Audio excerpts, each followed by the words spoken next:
장애인 문화복지신문 제271호 제12면입니다. 용인시 수지장애인 복지관 우수기관 선정. 용인시는 수지장애인 복지관이 2020년도 중증장애인 지원고용 민간위탁사업 전국평가에서 우수기관으로 선정됐다고 11일 밝혔다.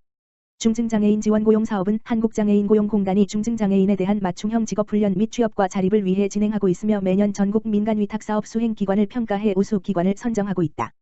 수지장애인 복지관은 취업률 90%와 근속 유지율 80% 이상을 유지한 실적을 인정받아 우수기관에 선정되는 영예를 안았다. 2018년도와 2019년도에 이어 3년 연속이다. 한근식 수지장애인 복지관장은 시의 꾸준한 지원이 있었기에 좋은 결과를 얻을 수 있었다면서 중증장애인들이 성공적으로 취업하고 자립할 수 있도록 든든한 조력자가 되겠다고 전했다. 시 관계자는 앞으로도 사업계획 및 다양한 정보를 복지관과 긴밀하게 공유해 나갈 것이라면서 중증장애인 취업률 증대를 위해 전폭적으로 지원하겠다고 말했다. 용인시 취약계층 의료환경 개선 나서. 용인시는 13일 관내 취약계층의 열악한 의료환경 개선과 서비스 향상을 위해 용인세브란스병원과 업무 협약을 체결했다. 시와 용인세브란스병원은 이날 협약을 통해 관내 취약계층의 치료비 지원과 동시에 위기환자 간병 지원, 무연고 환자 지원, 자원봉사활동 연계 등 의료 취약계층을 위해 함께 봉사하고 상호 협조하기로 했다. 백군기 시장은 협약식에서 용인세브란스병원이 추진하고자 하는 건강복지 증진 사업에 아낌없는 행정적 지원을 펼쳐 건강하고 행복한 용인시를 만들겠다며 이번 협약을 계기로 협력체계를 구축해 더욱 효율적인 복지사업을 추진하도록 노력할 것이라고 말했다.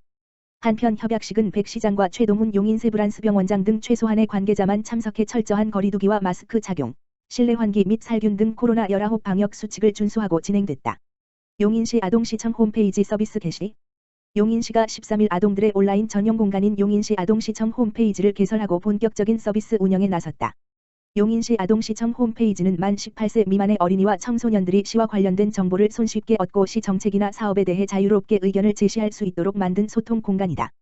앞서 시가 발표한 아동 친화도시 조성을 위한 5대 정책과제 중 하나인 우리가 소통할 수 있는 도시의 일환으로 마련했다.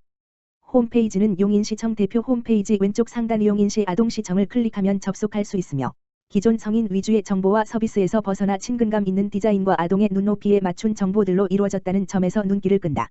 주요 내용으로는 용인시 역사와 상징, 자연 풍경, 문화재 등을 담은 우리시 소개시청과 시의회에서 하는 일을 소개한 시청 이야기 아동 관련 예산과 정책이 담긴 아동 친화도시 축제 행사 체험 공간 등을 알리는 용인나들이 장난감 도서관, 다함께 돌봄센터, 청소년 시설 등을 소개한 우리들 쉼터 의견을 제시할 수 있는 이야기마당 등 다양한 코너가 마련돼 있다.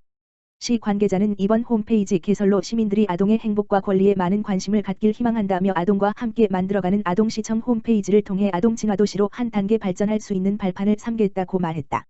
다세대 연립 포함 공동주택 보조금 지원 신청 접수. 용인시는 올해 공동주택의 노후시설 보수비용과 공공임대 아파트 공동전기료 등 16억 5,200만 원을 지원키로 하고 희망단지를 대상으로 내달 10일까지 신청을 받는다. 단, 공공임대 공동전기료 신청 기간은 이달 22일까지다. 대상은 준공 후 7년이 지난 아파트와 다세대주택, 연립주택 등 소규모 공동주택이다. 해당 공동주택의 주도로나 상하수도권, 어린이 놀이터 등 공용시설 보수나 경비원 근무환경 개선을 위한 설치 비용 등을 지원하고 다세대주택이나 연립주택의 경우 지붕과 외벽 보수 비용 등도 신청할 수 있다. 공동주택의 경우 단지 내 CCTV 보수 비용과 지상지하 주차장 보수 비용도 지원 대상이다. 일반 주택의 경우 총 공사비의 50% 이내에서 세대수에 따라 천 물결표 사인 5천만 원, 다세대 연립 등 소규모 공동주택의 경우 총 공사비의 90% 이내에서 단지별로 최대 천 물결표 사인 2천만 원을 지원받을 수 있다. 시는 공동주택 보조금을 공정하게 지원할 수 있도록 지원 선정 배점표를 정비했다. 재해재난 예방시설이나 유지보수 지원 사업을 신청할 땐 우선 선정하고 전년도 지원 신청 후 사업 포기한 단지나 공동주택관리법 위반으로 과태료가 부과된 단지 등은 감점을 준다. 보조금 지원을 희망하는 단지는 기간 내 신청서와 입주자 대표회, 관리단위 결서, 해당하는 경우 사업계획서를 시청 주택과로 제출하면 된다. 입주자 대표회의나 관리단이 구성되지 않은 단지는 대표자를 선임해 기간 내 신청서와 전체 입주자, 소유자, 3분의 2 이상의 서면 동의서, 사업계획서를 제출하면 최종 선정 후 지원한다. 자세한 사항은 시 홈페이지 고시공고를 참고하면 된다. 의왕시 코로나19 극복 위해 중소기업 지원 총력. 의왕시 시장 김상돈은 포스트 코로나 시대를 맞아 침체된 중소기업을 활성화하기 위해 최근 2021년 중소기업 종합지원계획을 수립하고 본격적인 기업 지원에 나섰다. 시는 코로나19가 장기화되면서 많은 중소기업이 어려움을 겪고 있는 만큼 기업에 실질적으로 도움을 줄 수 있는 맞춤형 지원 사업을 적극 추진해 나간다는 계획이다. 먼저 시는 자금난으로 어려움을 겪고 있는 중소기업의 경영 안정을 위해 은행 대출이자의 차익을 보전해주는 중소기업 육성자금과 담보 여력이 없는 기업의 보증 추천을 지원하는 특례보증 사업을 운영한다. 또한 경기도경제과학진흥원 경기테크노파크와 연계한 디자인개발 지원 기술닥터 지원 뿌리산업 육성 지원 개발 생산 판로 맞춤형 지원 사업 등을 통해 중소기업의 기술 디자인 개발과 제품 생산, 기술 지원, 판로 개척 등 다양한 분야를 지원할 계획이다. 기업의 판로 개척과 경쟁력 강화를 위해서 전시회 참가비를 지원하는 국내외 전시, 박람, 회 참가 지원 사업도 추진한다. 특히 코로나 시대에 발맞춰 오프라인뿐만 아니라 온라인 전시회 참가도 함께 지원할 예정이다. 특히 시에서는 코로나19로 인해 피해를 입은 기업들의 어려움을 해소하기 위해 기업 현장을 찾아가 기업의 다양한 애로사항을 파악하고 해결하는 기업애로 SOS 지원단을 상시 운영하고 있다. 이 밖에 중소기업의 열악한 기반시설과 근로 작업 환경을 개선하여 일하기 좋은 기업 환경을 마련할 수 있도록 소규모 기업 환경 개선 사업을 추진하고 벤처기업 여성기업 단체 등 관내 기업인 단체 활동을 지원하면서 민관 협력을 통한 상생 발전과 기업인 교류 활성화를 지원해 나갈 예정이다. 연말에는 한 해 동안 지역경제 활성화와 일자리 창출 등에 기여한 기업의 사기 진작을 위한 의왕시 우수 중소기업을 선정해 시상하는 자리도 마련할 계획이다. 시는 앞으로도 홈페이지, SNS, 지원사업 안내책자 배부 등 온 오프라인을 활용해 분야별 지원사업을 기업들에게 적극 홍보해 나갈 예정이며 지속적으로 기업의 각종 애로사항과 규제 개선 과제 등을 발굴 수렴하여 개선해 나간다는 방침이다. 김상돈 의왕시장은 코로나19 사태가 장기화되면서 지역경제에 중추적인 역할을 하고 있는 많은 기업들이 운영에 어려움을 겪고 있다면서 2021년에는 기업들이 경쟁력을 강화하고 활력을 되찾을 수 있도록 다양한 경제 안전망을 구축하고 기업에 필요한 맞춤형 지원 사업을 추진해 나갈 계획이라고 밝혔다.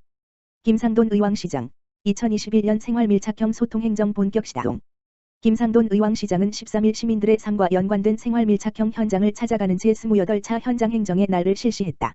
이날 김 시장은 아이들의 돌봄과 관련된 다함께 돌봄센터 3호점과 오전 육아나눔터를 방문하여 리모델링 마무리 상황을 점검하고 개장을 앞둔 포일 스포츠센터를 방문해 시설 개장 준비 상황을 관련 부서로부터 보고를 받았다.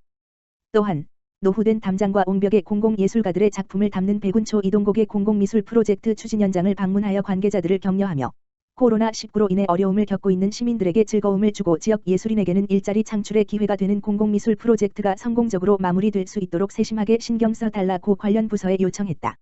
이날 현장 행정의 날을 마무리하며 김 시장은 2021년에도 시민들의 삶과 관련된 현장을 지속적으로 찾아가 시민들이 바라는 시정을 보고 듣는 소통 행정을 더욱 강화하겠다며 의왕시 전 공직자는 시민이 행복한 도시, 의왕시를 만들기 위해 최선을 다해주길 바란다고 당부의 말을 전했다.